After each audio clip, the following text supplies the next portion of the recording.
ಮಾತಾಡಿ ಒಂದು ನಿಮಿಷ ಗಲಾಟೆ.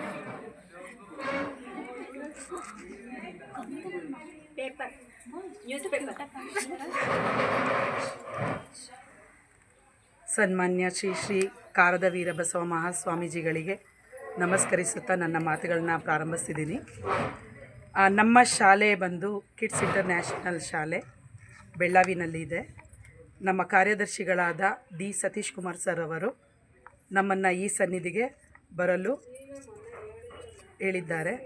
ಹಾಗಾಗಿ ನಾವು ಇಲ್ಲಿ ಬಂದು ಸೇವೆಯನ್ನು ಸಲ್ಲಿಸುತ್ತಿದ್ದೀವಿ. ಇದು ನಮ್ಮ 7 ಜನ್ಮದ ಪುಣ್ಯದ ದಿನ ಆಗಿದೆ. ಯಾಕೆಂದರೆ ನಮ್ಮ ಸೇವೆ ಸ್ವಾಮಿಗೆ ಸಲ್ಲಿಸಬೇಕು ಅಂತ ನಮ್ಮ ಎಲ್ಲ ಶಾಲಾ ವೃಂದದವರೆಲ್ಲರೂ ಸೇರಿ ಇಲ್ಲಿ ಒಬ್ಬೊಬ್ಬರು ಒಂದೊಂದು ವೃಂದದಲ್ಲಿ ಕೆಲಸ ಮಾಡ್ತಾಯಿದ್ದಾರೆ.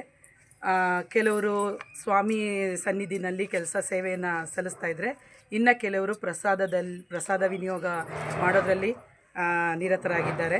ಇನ್ನು ಕೆಲವರು ಪಾರ್ಕಿಂಗ್ ಲಾಟ್ ಹತ್ರ ನಿಂತು ಬರೋ ಅಂಥ ವಾಹನಗಳನ್ನು ನಿಲ್ಲಿಸೋ ಅಂಥ ಏರ್ಪಾಡು ಮಾಡ್ತಾಯಿದ್ದಾರೆ. ಹಾಗಾಗಿ ನನಗೆ ತುಂಬ ಸಂತೋಷವಾಗಿದೆ. ಈ ಸನ್ನಿಧಿಯನ್ನು ನಾವು ಎಂದೂ ನೋಡಿರಲಿಲ್ಲ.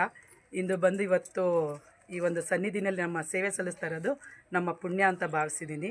ನಮ್ಮ ಎಲ್ಲ ಶಿಕ್ಷಕರಿಂದವರು ತುಂಬ ಸಂತೋಷದಿಂದ ಎಲ್ಲರೂ ಸ್ವಾಮಿ ಸೇವೆಯನ್ನು ಮಾಡೋಕ್ಕೆ ಸಿದ್ಧರಾಗಿ ಬಂದಿದ್ದೀವಿ.